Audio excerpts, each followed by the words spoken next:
Takže ideme live. Vítame všetkých fanúšikov bojových športov. S Vladom sme sa rozhodli, že budeme natáčať nejaký vlastný podcast vždycky po turnaji alebo tak oktagonu. Nejak tak pravidelnejšie by sme to chceli vysielať. Uvidíme, ako sa to ujme. Vlado, ak by som ťa mohol predstaviť, ty si zakladateľ svetu MMA. V podstate už sa tomu síce nevenuješ, ale bol si vlastne ty si taká legenda novinárska, vlastne si od začiatkov tých bojových športov na domácej scéne pritom, hej, všetko prežíval. Ja som síce založil niekedy ten MMA Fanatik, niekedy po tebe, išli sme súbežne a teraz v podstate sme kamaráti a stále fanúšikovia bojových športov, ktorí idú sa pobaviť o poslednom turnaji víkendovom, ktorý bol v Bratislave Octagon 63.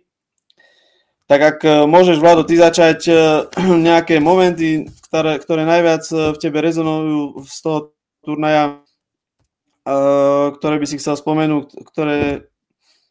na ktoré sa pozrieme.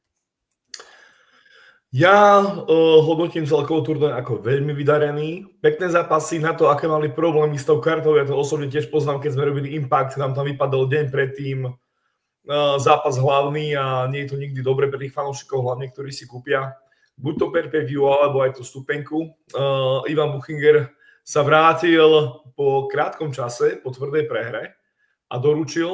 Nám osobne hovoril ešte pred turnajom, že nie je v 100% forme, nemá až tak natrenované, ako by si žiadal, ale veril si, že áno, ja ho dám, len možno to bude vyzerať trošku blbo. Nakoniec Ivan doručil, ale videli sme to prvé kolo, nebolo z jeho strany tip-top. Tak to by som tento zápas určite prvý vypichol, lebo bola to naozaj tá bodka.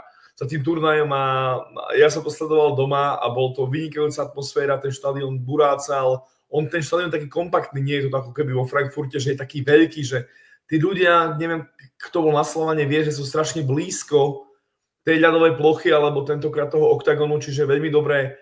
Ivan Buchinger výborný. Druhý, čo ma zaujal, samozrejme, Robo Pukač. Robo Pukač sa vrátil po nie veľmi vydarených výkonoch, tesné prehry. Podľa mňa napríklad z Jungwirthom mal vyhrať, ale bodovi to videli inak. A teraz vynikajúci výkon Roba Pukača. A potom tretiu by som vypichol Veroniku Smolkovú. Veronika Smolková nebola favoritka v tom zápase a prešla superku úplne akože hladko. Prvé kolo pomaly asi možno nedostala ani úder a bola výborná, či už na postoji, či už na zemi, keď dokončila tú superku.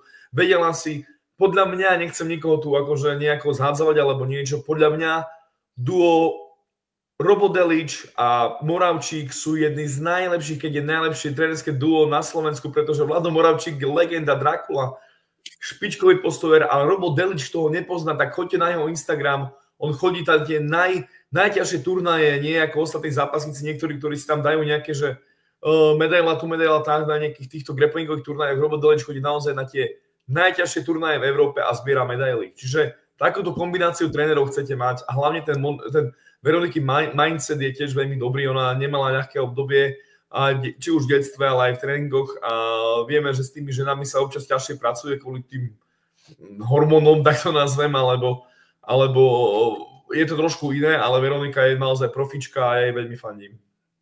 No, ja môžem za seba povedať, presne tieto tri zápasy ja mám zapísané, Smolková, Pukač a Buchinger, lebo jednak Pukač, takisto, kebyže není posledný zápas Buchinger, tak Pukač má asi pravdepodobne výkon večera.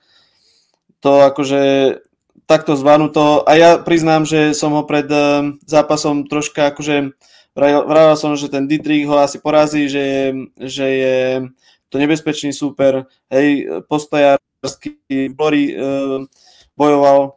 A práve vidíš, ako keby ten Dietrich čakal, že Pukač pôjde po zemi a ten Pukač ho práve v tom postoji prebodoval, takže to som akože bol milo prekvapený, lebo ja som mu to pred zápasom síce prijal, ale tak, no, vravel som, že pravdepodobne ten Dietrich. Pukač nemal tie posledné zápasy také vydarené, síce pred mesiacom vyhral v PML-ku a teraz v oktagóne, čiže ja som strašne rád, že sa vrátil na tú víťaznú vlnu a že ide. Čo sa týka tej Smolkovej, tak presne toto som v štvrtkovom, či nie, v stredu sme vysielali, minulú stredu, presne som povedal, že Smolková by mala mať opačne tie kurzy, Simplicio mala nižší kurz a že presne naopak ich vidím a že to bude veľmi jednoznačné, až také, že možno ju aj ukončí, hej, a presne tak aj sa stalo. Akože všetci chalani hovorili, že by možno ju zobral na zem, hej, a že tam akože Veronika, neviem, ale ja si myslím, že už Veronika aj na tej zemi spravila pokrok, práve kvôli Deličovi, hej, lebo má takú zostavu týmu, ako má. A Brian, k tomu sa ani dostalo, vidíš, akože ukončila ju fantasticky, tam jej nemáš ani čo vytknúť a povedala, že za 2 mesiace by chcela zápasiť, lebo že nie je zranená, akurát, že si im chudnutím, hej. To je také, že nevieš chudnúť tak rýchlo hneď. Ja som rozprával predtým, prepáč, a ona mi práve hovorila, že konečne má dobrý weight cut, že prvýkrát možno sa jej podarilo normálne, ja som aj na nej videl, že je trošku utlejšia, že naozaj... Ale 7 kg zazvala, 7 kg na poslednú chvíľu bola. Ono to je takto. Ja som písal aj prečo článok o Kingslovi, ktorý mal deň pred vážením, alebo ráno, keď bolo váženie, zhodiť 1,5 kg až 2, a preto som tam uvažoval o tom, či nebolo by dobré ísť do toho veľtru, lebo vidíš, Veronika chudla na poslednú chvíľu 7 kg a dala to celkom s prehľadom, že 7 kg to je OK. A to hovoríme o žienke, ktorá je útla, ktorá nemá, že nechudí do 8,4 alebo 9,3, čiže naozaj je to sadlo veľmi dobré a ten výkon potom to aj naozaj ukázal. Je to tak, no a ten Buchinger, ja som sa presne toto, ako si sa ty s ním bavil, tak my keď sme odchádzali z tej predturnajovej tlačovky, tak sme sa s ním bavili a tiež nám povedal, že že má takú obavu, že tá fyzička není až taká, ako v tom poslednom zápase, hej. A tak som si vravel vtedy v duchu, že práve možno keď nie je tak 100% nastavený, že proste nejak to dá, takže som veril, že porazí toho mladého Hafenyho. Ale akože boli to tesnotky, chápeš? Ondřej Novotný komentátor proste je koniec. Proste v tom prvom kole. Ten ho už odsúdil a Buchinger ešte našťastie to akože udržal.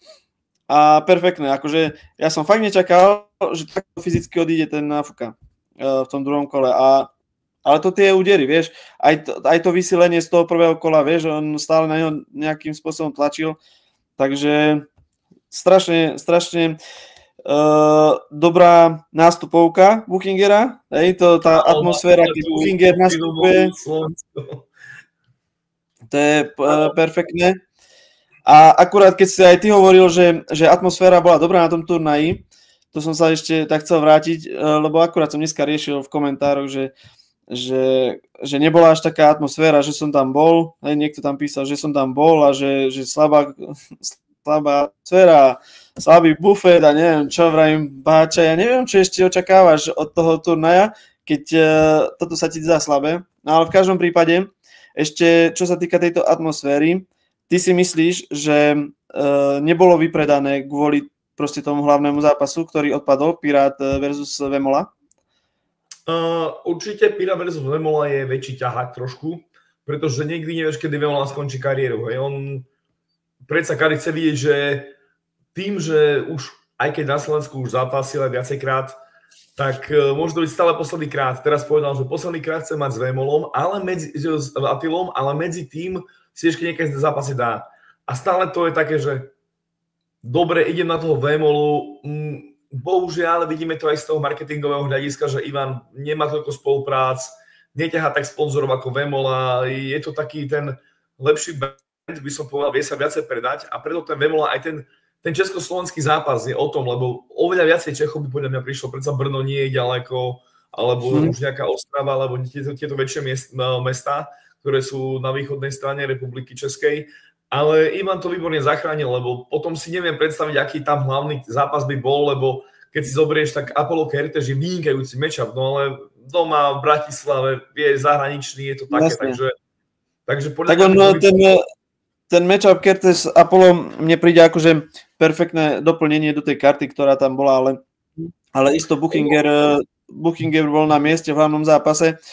A jediné ešte, čo by som chcel v súvislosti s tým spomenúť, tie rukavice v strede oktagónu, to akože neviem, či len mňa dostal, či len mňa dostal, alebo všetkých dostal, lebo to bolo perfektné. Ja som rovno povedal, lebo ja som to pozeral s priateľkou a rovno jej hovorím, že čo on dával, že nie, to je iba sranda na 100%, Ivan taký nie je.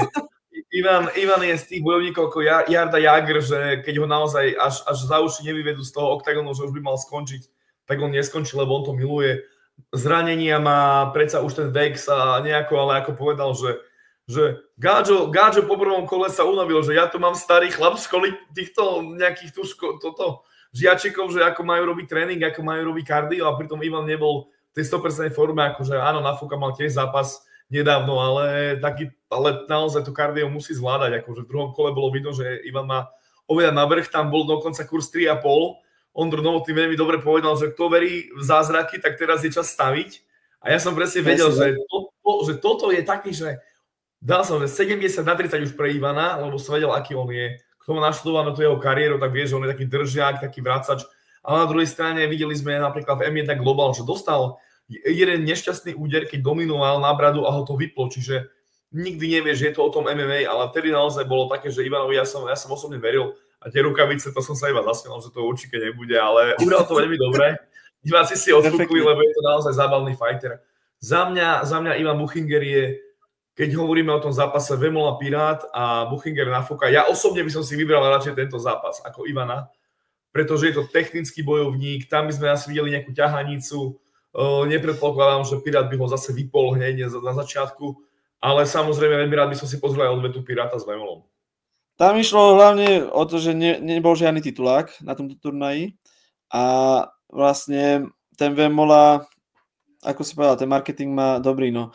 Akože druhá vec je tá, že Vemola prišiel počas turnaja do klietky. Neviem, Pirát to tak troška, neviem, či to moc osobne prijal tú jeho reč, lebo Vemola povedal také, že alebo tak viac menej spochybnil mierne to Pirátové zranenie. On povedal, že Pirát mal roztrhnutý krížny väz, potom ho už zase nemal roztrhnutý, tak to vie, ako to bolo, hej, a že praje mu skoré uzdravenie. Hej, že také podrybnutie mi to prišlo troška, alebo teda minimálne Pirátovi, lebo Pirát mal na to vyjadrenie potom. A len bral, že proste žali diváci, že ho nakopla a že sa teší, keď sa vráti. Takže potom bol oznámený zápas Vemola Flery a strašne veľa ľudí, čo som sa o tom bavil, o tomto zápase, hovoria, že to je jasné víťazstvo pre Fleryho, ale ja by som vôbec to takto nevidel, neviem, ako to vidíš ty, lebo... Flery bol dobrý, samozrejme veľmi dobrý výkon v poslednom zápase. Neviem, čo sa tam stalo, ale videli sme, že náš chalan má tie výkyvy v tej výkonnosti. Raz porazí Montaňáka ľahko, potom Xaviera, dajme tomu celkom OK. Potom s Velom prehrá prvým úderom, teraz to tiež bolo nemaslé, neslané, to je... No ťažko to hodnotiť, ale Flery akože bol dobrý, ale uvidíme ako ten Vemola sa s tým popasuje, lebo podľa mňa ten Vemola tam bude mať lepší recept na ňo. A ja v tomto prípade trošku viacej favorizujem Vemolu v tomto, pretože nemyslím si, že to bude rovnaký priebeh, ako to bolo s Pavlom Langerom. Hej. Pavel Langer podľa mňa nemal ten deň, nesadol mu ten zápas a Vemola predsa je skôr taký, že brutálny makač a aj podľa toho zápasu s Langerom, lebo aj on mal s ním zápas, aj keď bol krátky, tak nastaví tú taktiku trošku inak. Ale je to výborný matchup. Je to oveľa lepší matchup ako odveta s Pirátom. Pretože mňa napríklad aj s Patrikom Kinslom veľmi nezaujíma tá trilógia, pretože ja favorizujem v tomto zase Patrika Kinsla akože výrazne. Ani s Attilom ma veľmi nezaujíma tá trilógia. Ale z poloťažká váha je pre Kinsla už dosť, akože. Vieš, že tam... Je to absolútna blbosť. Nerozumiem, prečo chcú takto akože dobre. Keby Kinsel naozaj chcel opasok v poloťažkej váhe, tak jedine na jeden zápas s Vemolom a s nikým iným. Ani nie s Flerym, ani nie s Langerom, s nikým, lebo tí chlapi sú reálne od neho ťažší potom o 20-30 kg, to je šialenosť. Proste poloťažká váha, keď máš 93 kg a Patrik Kinsel chodil 7-7 a tí chlapi, keď chudnú reálne 12, 13, 15 kg, tak tam príde ti proste obrovský chlap. Ako ja si napríklad taký Montaňák, alebo Škôr, to sú obrovskí chlapi, ktorí majú 1,90 m plus. čo mňa tak akože celkom, nie že potešilo, ale vravím si, že není ten Vemola až taký malý, ako oproti tomu Fleurymu, ako som si myslel. Ja som myslel, že ten Fleury bude strašne veľký, ale je úplne v pohode. V podstate bude asi, no neviem, či bude ťažší. No neviem, a koľko má teraz Vemola. No v každom prípade Langer v tom zápase s Fleurym tak cúval, vieš. On tak z ústupu chcel udierať, ale Vemola pôjde isto v tých takých jeho výpadoch, vieš. On sa bude snažiť ho dostať na zem. Čiže buď ho trafí, alebo ho netrafí a proste ho zoberie na zem a pôjde tú svoju hru, takže uvidíme, ale ja si tiež myslím, že ten Vemola není až taký, že teraz je úplný outsider, hej, ja by som to videl tak 50/50 asi a možno aj ak súhlasím s tým, že možno aj ten Vemola proste bude mať lepší kurz, neviem, zatiaľ neviem, som to nepozeral. Hlavne to, čo si fresh, lebo Vemola teraz sa točí v takom kruhu, že bojuje odveta za odvetou, má tam povedzme si pravdu, napríklad tá stredná váha nie je veľmi nabitá v oktagóne, Welterová je super nabitá zasa, je to veľmi ťažké zháňať tých bojovníkov, aby doplňali a Carlos tej 9-3 má tam nejakých potenciálnych superov, ale Fleury napríklad za mňa OK, ale on nie je akože čistá jednotka na titulák, akože my si nepovedzme teraz, že máš túru výhier nejakú veľkú v oktagóne a teraz si za titulák, tam to bolo také znúdzecnosť, lebo predáva stupy. No 2 zápasy, áno. Ne, na zápasy vyhral, ale to som chcel povedať, že je favoritom ten Fleury. 1,65, Vemola má 2,11. Takže to je to beriem ako nejaké momentum Fleuryho, pretože naozaj s Pavlom Langerom urobil veľmi dobrý zápas, ale podľa mňa to nie je veľmi kurz, ktorý mňa by presvedčil. Ja by som normálne nestavkujem, ale keby som mal tie peniaze, tých 8 €, tak by som to asi dal na Vemolu v tomto kurze. Nie na Fleuryho, ale môže sa úplne stať, že Fleury ho prejde, lebo naozaj tá forma je výborná a vek nezastavíš, asi to musíme opakovať, ale možno keď si napozeral ten zápas s Patrickom Kinslom, tak mu to niečo povie, lebo Patrick Kinsel zase v poslednom zápase nebol najpresvedčivejší, tiež mu to nesadlo veľmi. Čiže je tam veľa premenných, ktoré treba sledovať. No dobre, poďme sa ešte pozrieť na nejaké veci z tej karty, ktoré boli také za komentár hodné. Neviem, ja prvé, čo ma napadá, tak ten výstup Apollov v podstate po konečne takým jednoznačným víťazstvom, lebo ten Apollo vždycky tak sa viacej opičkuje, sa mi zdá, v tých zápasoch a tunak konečne predviedol, nečakal som, že takýto priebeh bude v tom zápase a že bude až takto lepší nad tým Matem Kertésom, ale ten fakt, že akoby sa nedostal do zápasu a vôbec mu to nevychádzalo ako tomu Apollovi. A čo ma najviac prekvapilo, to bol ten výstup po zápase a o tých výplatách vlastne takéto veci, za mňa sa to nerobí na takomto verejnom vystúpení, kde máš povedať ďakovačku a podľa mňa si len pohoršil u vedení, hej, u Ondra a podobne, takže neviem, ako to vidíš. Takto, aby sme povedali A aj B. V prvom rade samozrejme, ty keď máš nejakú zmluvu, ja som presvedčený o tom, že v zmluve máš, že o tej výplate hovoriť nemôže verejne. Je to tak. Čiže to na takom fóre, keď povedal tlmočnička inak veľmi pekne to ani nepovedala, že tam hovoril o tých výplatách, že sa poďakoval a že zaslúži si peniaze. Ale ide o to, že on povedal, že to má 10 000 € za zápas a že je to málo. Samozrejme, my z tých 10 000 € musíme zobrať, musíš platiť nejakú daň. Neviem, ako to je v Brazílii, ale povedzme, že dajme 20%, už máš 8 000.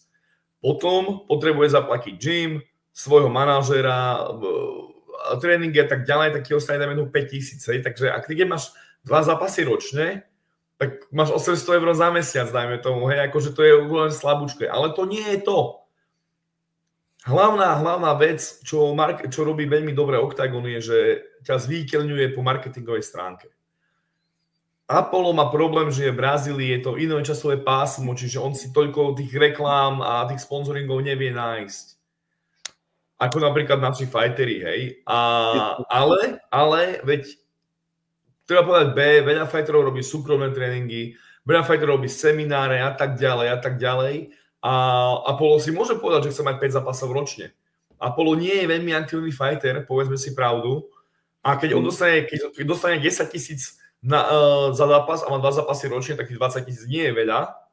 keď má jeden zápas ročne, tak to je akože bieda. No ale tak každý fighter si nejako privyrába, veď niekedy sa bojovalo za 500 €. Robo Pukačky vie povedať, že robil aj zadarmo, lebo potreboval si urobiť skore nejako, tak to bolo, že za free. Hej? Takže treba povedať aj druhú stránku veci. Ja úplne v tomto súhlasím. Ja stojím za Octagonom, pretože ty, keď dostaneš papier do ruky a máš zmluvu s určitou čiastkou, tak vtedy negociuješ predsa. Veď poviem, prvý zápas 10 000, keď vyhrám, druhý bude 12 000, tretí 14, 16, 18. Napríklad v ACA, v ruskej lige, tam máš klauzulu, to máš jak máš, dostane toľko peňazí a keď vyhrá, dostane o toľko percent viac. Veď to nie je žiadna veda, veď ty zmluvu môžeš robiť ako chceš. A teraz sťažovať, že má málo peňazí a takto na plné ústa, nebolo jasné. Videli sme tam ide o to, že on si vlastne túto výplatu podľa mňa už znížil o tú pokutu za to, že to urobil. Hej, že... Neviem, ja si nemyslím, že mu dajú pokutu, pretože Octagon môže vymáhať, samozrejme, má tam klauzulu. My keď sme robili zmluvy, tam bola akože naozaj pokuta za, keď nedonesie napríklad osvedčenie od lekára a odmietne zápas, lebo robí to ten marketing, keď bude hovoriť o tých výplatách, o podmienkach, samozrejme to robí zlé meno, čiže poďme dostal veľký vykričník a teraz mu možno dajú nejakého tam buď zápas o pol roka, že bude na čakačke, alebo hodia na prelims, alebo niečo takéto. Ja si myslím, že to bude drsnejšie, že Ondro ešte pri výstupe z tej klietky sa s ním bavil. No a Apollo nevychádzal podľa mňa spokojný z toho, akože z tej... Je pravda, že na tlačovej konferencii už bol o mnoho kľudnejší, že už nebol taký akože skákavý, ale neviem, no. Čiže ja si tiež myslím, že nemal to povedať takto a súhlasím s tým, že je Brazílčan, že nemá až takú podporu tých nejakých firiem domácich, vieš, keď zápasí takto, ale neviem, podľa mňa by ho kľudne zobrali na nejaký boxerský zápas, hej, a takéto veci, kde on vie byť rýchly, to akože kebyže s tým mazúchom nerobí tam blbosti, tak on s mazúchom vyhrával, hej, ten zápas boxerský. Takže pravím, dá sa ešte popri tom niečo a toto je podstatné, že ten Octagon, ten marketing robia proste parádne tým fighterom za mňa tiež. Takže poďme sa posunúť ďalej asi, ak nemáš tomuto. Ešte ďalšia vec je tak, no, ešte by som možno spomenul, včera sme písali o Milošovi Petráškovi, a tiež, že vraj na O2 Arene nebude, lebo za to môžu, že vraj financie. Napísal to do príbehu na Instagrame. A neviem koľko môže pýtať, lebo Petrášek je podľa mňa o mnoho väčšie publikum má za sebou ako Apollo. Hej. Aj keď nezápasí takom často teraz, ale neviem, ako má on výplatu, keď jednoducho do O2 Areny nevedia zaplatiť. Vieš, tá výplata kreuje následovne. Ty máš fightera, potrebuješ mu dať, aký on má výtlak. To nie je to šport, ktorý je dotovaný nejakou vládou. Alebo nemáš to ako futbalista, že ide tam o ten výkon a hotovo, že platí za celý tím. Ty máš veľa premenných. Ten človek musí byť známy, musí byť dobrý, musí sa vedieť predať, musí predať lístky. Tých lístkov nemáš, že ty si povieš, že O2 Arena, ja neviem, máš tam priemerný lístok za 80 €, 20 000, že máš tam nejakú raketu, zarobíš, ale tam platíš milión vecí. Veď Palo Neruda sa minulé vyjadril, že iba v Anglicku stratili 2 milióny €. A to nie je len tak 2 milióny pustíš do koša, lebo ti to nevyšlo. A Petrášek takisto. Môže zapasiť, nemôže zapasiť. Veď netreba ďaleko chodiť. Veď tu máš KSV. Veď KSV, keď chce, keď mu ponúkne väčšie peniaze. Ale ja viem napríklad, keď tam bol Ivan Buchinger, aké mu dali peniaze. A boli to oveľa horšie peniaze, ako to bolo Octagon. Boli to smiešné peniaze. Môže ísť do ACA, ale Ruská liga, no akože keď ich chceš podporovať, akože ja napríklad tých Rusákov neznášam, keď ich chceš podporovať, choď tam, akože kľudne, dajú ti peniaze, no len aké budeš mať doma publikum, vieš, predáš listky, nepredáš, budú sa na teba pozerať, nebudú, vieš, je to také, že máš tam strašne veľa týchto vecí, ktoré to ovplyvňujú a Miloš Petrášek, veď Ondro promoval ešte aj v svojich podcastoch, tak proste ja neviem, čo je za tým, že malá výplata, ale Melon proste mal našľapnutú veľmi dobré kariéru, potom si ju stopol sám vlastne, 2 roky ho nebolo, alebo koľko, dal si jeden zápas a teraz hovorí o výplate, no tak ako prepáč, ale veď Octagon už nie je nejaký okresný prebor, tam máš na tú O2 Arenu, videl si tú kartu, tá je nabitá ako sviňa. Neboli tam zápasy, doplnené, ale Miloš proste musí rátať s tým, že keď tam dá tú svoju plachtu, tak tá plachta mu urobí za každé logo, dajme tomu 1,000 eur. Veď to bude pozerať celé Československo, tak on si musí prerátať a na to má manažment. On nemôže sa vyjadrovať takto halabala ako Apollo, ako tento. Na to má byť manažér, ktorý to rieši pozadí pre Boha. On má iba trénovať a potom dostať informáciu, koľko zarobí a koľko má možnosť zarobiť si pomimo tej výplaty ešte. Takže za mňa tiež trošku faulu, lebo Miloš Petrašek je matador, rovnako Apollo, ako neprišli včera do klietky a už sú milióny. Akože nerozumiem tomu len taktiež. Je to tak. Ideme sa posunúť ďalej. Ešte tam v podstate bojoval František Fodor, ktorý prehral a ktorému sa na poslednú chvíľu menil súper za Damiena Lapilusa. V prvom rade treba povedať, že Lapilus mal isto viacej kill, už vlastne tuším, on jediný prevážil 700 gramov a v zápase mal isto viacej ako Fodor. Je pravda, že ten round kick, ktorý trafil a po ktorom išiel k zemi Fodor, bol proste veľmi dobre trafený. Nemusel ho tam na 3-krát proste hneď prvý, hej, tak padol, že to ťa na chvíľu ako keby vypne, hej, položilo to na zem a už ho ukončil na zemi. Potom došlo vlastne aj k tej takej situácii, že rozhodca, to už, sa snažil ukončiť ten zápas a neviem, videl som aj tvoj koment na internete, ty máš k tomu niečo, čo povedať? Asi si chcel spomenúť niečo? Najprv tomu k Ferovi, bohužiaľ, posledné zápasy neboli v jeho prospech, je tu veľmi dobrý fighter, veľmi dobrý postojer hlavne. Bolo vidno, že dostal ten round, keď potom sa mu ako keby zle došliapol, že to koleno naozaj asi zacítil, ale bola to kombinácia všetkého. Ale musím povedať pravdu, že ten Lapilus bol lepší v tom zápase. Ukončil ho, no ale potom prišiel ten kick z Touša. Ja nerozumiem tomu, budem kriticky teraz možno k nemu, ale ja si myslím, že to už je dlhodobo najhorší rozhodca v oktagone. Ukazuje nám to každý zápas. Každý zápas. Napríklad spomeňme si, keď bol zápas Sanikidze, keď mal zápas, ako sa volá ten fighter najlepší? Keita? Áno, s Keitom. Sanikidze tam proste ukazoval Toušovi, že niečo mu je, že zlomená noha. On tam ukazuje, že má zlomenú nohu a to už povedal nepochopiteľne, pokračuj boji. Úplne akože zle. Potom minulé škrtenie, škrtí ho tam pol hodinu a to už sa pozerá na zlú ruku. On pozeral na ruku, ktorá bola zaľahnutá, nie na tú druhú. Tam sa chytá ruka, chytá sa ju, že či je mŕtva, či nie. A on tam chytal ruku, ktorá bola zaľahnutá, čo nemohol nič cítiť. Úplný faul. Ďalšia vec. Tie kotulie, hádzačky do fighterov, to je nonsens. To sa nikdy nerobí. Nemôžeš hodiť. V tomto... Pozeral som just tento zápas, lebo ja som bol osobne na turnaji. Pozeral som just si tento zápas asi 3-krát, Fodor Lapilus, a hlavne som si pozeral to zaskočenie toho Touša, hej, do toho akože ukončenie. A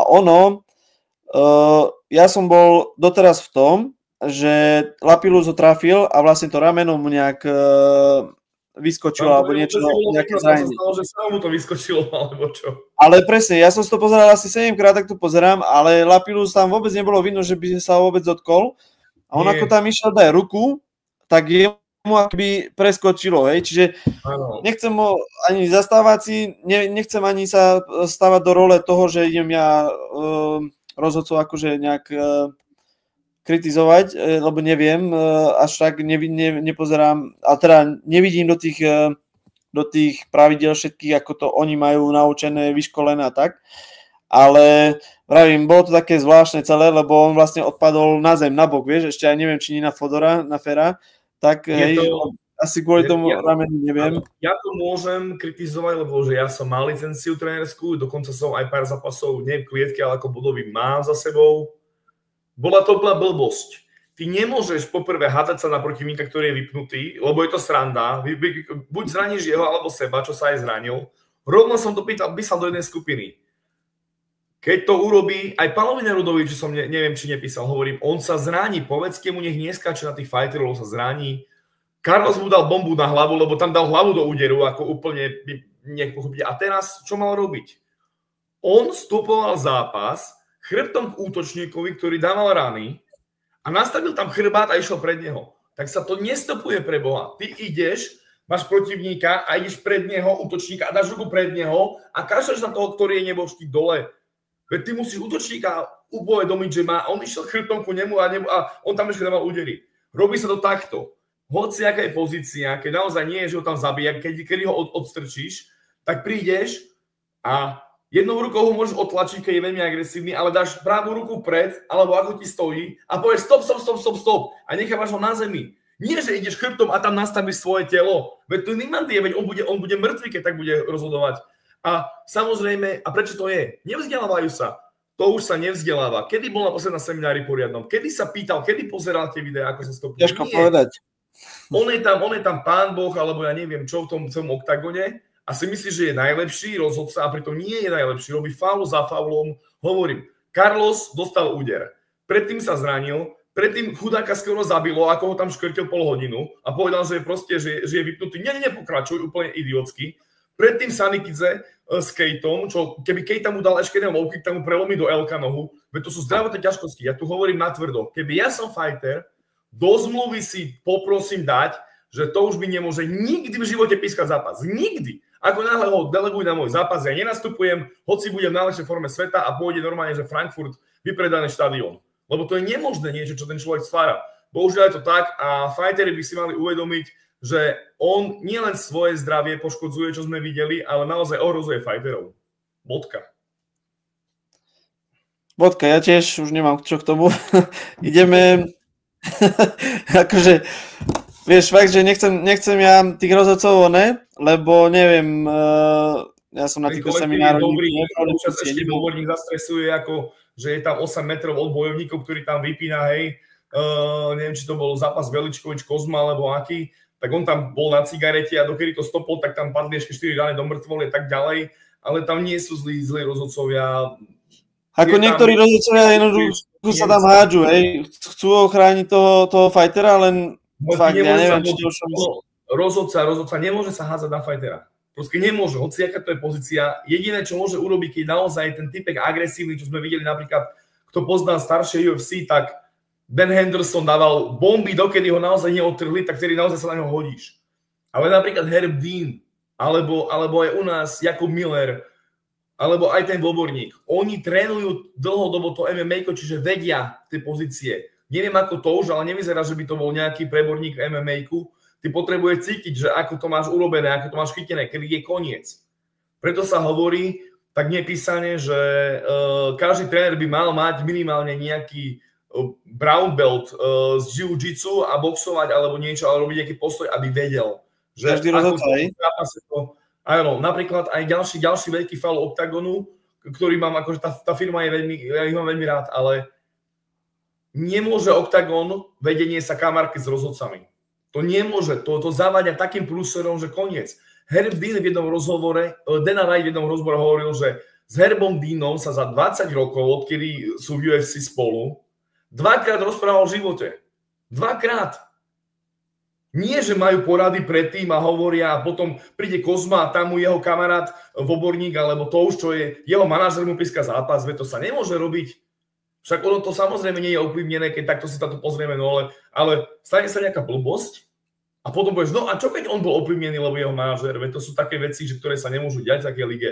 Keď Octagon hovorí, že je druhý po UFC, tak tam normálne treba prerušiť kontakty s tými rozhodcami, aby to bolo jasne dať najavo. Alebo keď sa chcú s toušom kameraky, tak to už by nemal už pískať. Mal by byť supervisor, mal by byť vedúci rozhodcov, ale nemal byť v klietke, pretože nevyzerá to veľmi profesionálne, popravde. Tak musí sa s tým popasovať Octagon. To takto mi nevyrieši. Ja som s tým OK. Ja len hovorím, že svetové ligy to takto proste nerobia a videli sme to napríklad v RFA, hej. RFA podľa mňa akože na Octagon nebude mať možno ani nikdy, ale treba povedať, že keď tam bol, už sa to tiež zmenilo, ale do začiatku tam mali veľmi dobrý ten rozhodcovský stav. Jakub Miller tam bol vo vedení, bolo tam asi dokopy 15 rozhodcov a oni sa s vedením vôbec nebavili, že my si robíme svoju robotu a dajte nám výplatu, tam to končí. Hej? Iba povedzte, že kedy máme prísť kde a oni sa vôbec nestretli. Kdežto Octagon má briefingy s rozhodcami a tak ďalej. Čiže no, ťažko z tohto úhlu, ale dúfajme, že to je všetko košer. Len videli sme napríklad na Kozmovi, hej, že Kozmu tam vypínali 5 minút, dostal od Brita 8 KO a stále pokračujú, lebo nechcem hovoriť, že bolo to preto, lebo sú kamaráti, ale už keď pár percent to ovplyvní, že tvoj človek, ktorého máš rád a ty mu pískaš... To asi nemalo byť, no. No áno, také tam nemôžeš nechať. Vieš, Kozma síce povedal, že on v pohode, on chce, len vieš, to je... Kozma vždy povie, že nehajte ma, vieš, fajtovať. A pritom Kozma tam už bol fakt, že vypnutý toľkokrát, že to bolo už moc. Takže... Neviem, my sa možno len o tom bavíme, oni možno riešia v zákulisí veci, to zase nemôžeme povedať, hej? Ale vieš, oni riešia v zákulisí možno veci. No ale kedy je nejaký výstup, veď tých chýb bolo toľko, už u Touša napríklad, že už to mali vyriešiť dávno pre Boha. Však ukázať mu videa a povedať, pozri sa, ako sa ukončuje.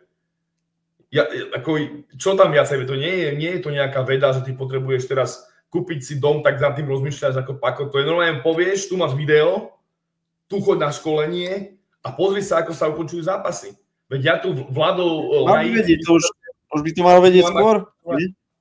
Áno, jasné, však on by mal po tých rokoch vedieť už skôr, ale sám sa zraní dvakrát, hej, akože sorry, nechápem to pravde. No, možno bude uvažovať aj, keď vieš, ak mu to rameno pravidelne takto, tak ťažko budeš rozhodovať zápasy.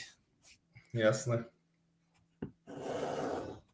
A ešte, čo tam máme ešte také, čo by sme ešte mohli prebrať? Ja by som ešte vypichol tých comeback fighterov, lebo aj Paulus, on prvé kolo, to nebolo také jednoznačné, ale treba ho vyzdvihnúť, lebo on už má 3 submisie v rade, hej, 3 zápasy vyhral na submisiu predčasne a mal tam aj také nepríjemné prehry s tým Topalajom, to bola taká v Nemecku, čo ho ukončil.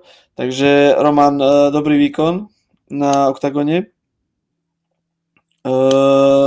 Ten Maguire, Jack, ja som toto hovoril pred turnajom, že to bude nejaké prekvapenie, ktoré nikto nebude čakať. A Rošal to mal perfektne vlastne rozbehnuté. V podstate fakt, že to sa ani inak nedá povedať, to bol vyhratý zápas pre Rošala. A nakoniec sa takto rýchlo utiahne a prehrá si zápas. No, a dobre z toho je to, že mal Rošal dobrú náladu po zápase, lebo že sa akože vyštípal, poriadne postojí, no ale vieš, no, máš červené pole.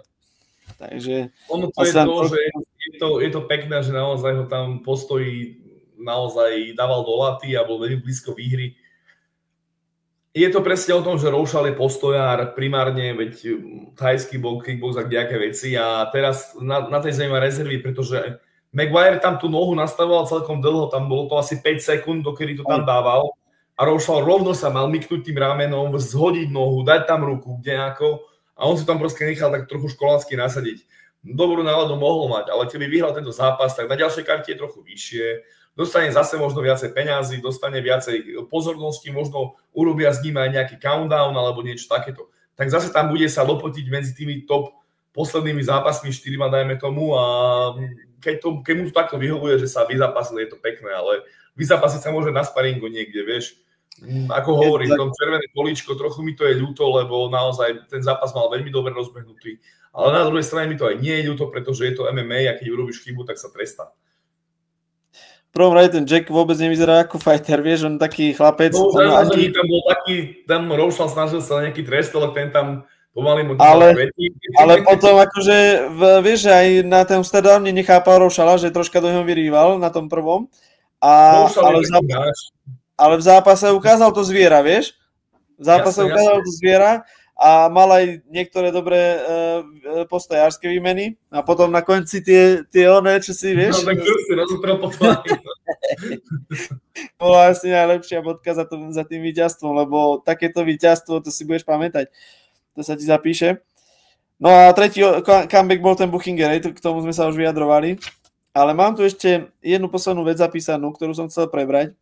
Ten AB, ten, čo prekonal rakovinu a išiel, bože, jak sa volá ten Kazach? Teraz neviem. Ak sa to? To je jedno, ten AB mal tu na cut hneď od prvého kola. No taký strašne dlhý cut. Tak strašne krváca, ale ja neviem, či to mal až takéto veľké. V každom prípade tá doktorka, ja som videl na nej, že je poriadne zrozená, že akú dieru v hlave má. Ona chcela už podľa mňa v prvé kolo končiť, ale nehala to do druhého. V tom druhom to už úplne chcela ukončiť, ale AB vravel, že ja som OK. Ty si myslíš, že to bolo na ukončenie, lebo ja neviem, no veď povedz ty svoj názor. Nemyslím si, že to bolo na ukončenie, aj keď to bol takýto cut. Ukončuje sa vo dvoch prípadoch, ale keď máš naozaj, že vyklbené, zlomené čosi, tak to je samozrejmosť, ale pozerá sa okolie očí. Keď máš cut pri oku, ktoré ti poškodzuje oko, keď nevieš otvoriť oko, že ho máš naozaj navreté, vtedy sa ukončuje. Keď máš na čele cut, vzadu cut a takto z hlavy to krváca, nekrváca, nie je to také miesto, čo by ťa vedeli, lebo napríklad na tej hlave sú tie nervy trošku menej zastúpené, čiže neboli ťa to ako sviňa, hej, ako keby ti, neviem, trhali ruku alebo niečo. A bolo to na takom mieste, čo vieš, že tam veľa úderov opäť nedostaneš naspäť.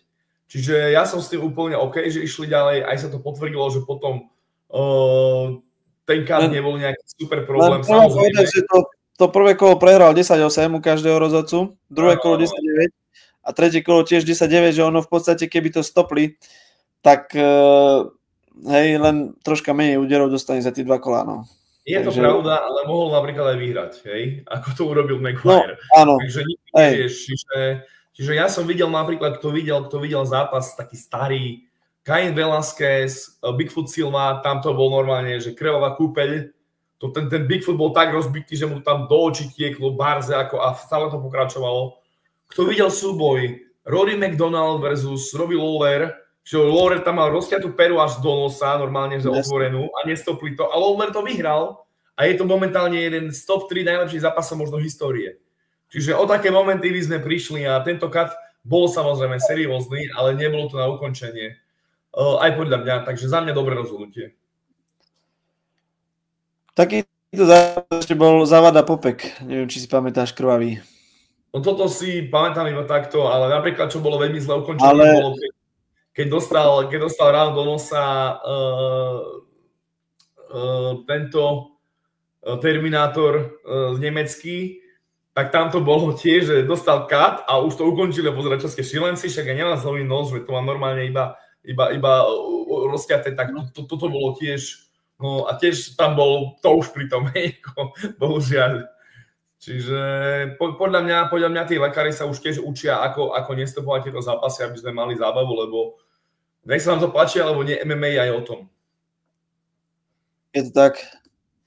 V každom prípade by som zhodnotil tento turnaj ako vydarený na to, ako sa rušili tie zápasy jeden za druhým, v podstate Mazuch, Vemol a Pirát a fakt, že tie najväčšie ťaháky sa rušili.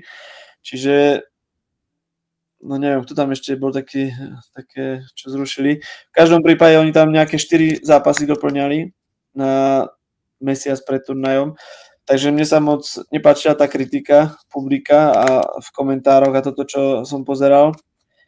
A som rád, že to dopadlo tak, ako to dopadlo, lebo ja som si fakt, že tento turnaj užil.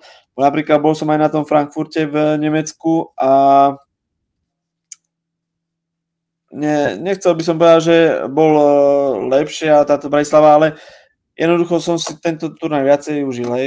Ten Frankfurt bol fakt, že my sme boli ďaleko od tej klietky a zima a tak, čiže toto bolo fajn. Ak nemáš už nič, tak by som už smeroval ku koncu a čo by si dodal na záver? Za mňa tiež bola to karta, ktorá naozaj zachránená bola, ale boli to výborné zápasy, ja som si ten turnaj veľmi užil. Gratulujem Octagonu, lebo viem, čo to je, keď sa ti menia zápasy a zranenia, to k tomu patrí, takže veľká pochvala Octagonu za veľmi dobrý turnaj, ktorý v podstate nemal nejakú chybičku krásy. Takže za mňa super. Ja by som ešte chcel poprosiť všetkých sledujúcich, nech nám dajú odber na YouTube, lebo zbierame 100 000 sledujúcich, aby sme dostali plakety. Aj keď sme ešte v veľkých začiatkoch, ale je to tak. A dúfam, že bola prospešná táto debata a ja dávam end recording. Ahojte, ďakujem za sledovanosť.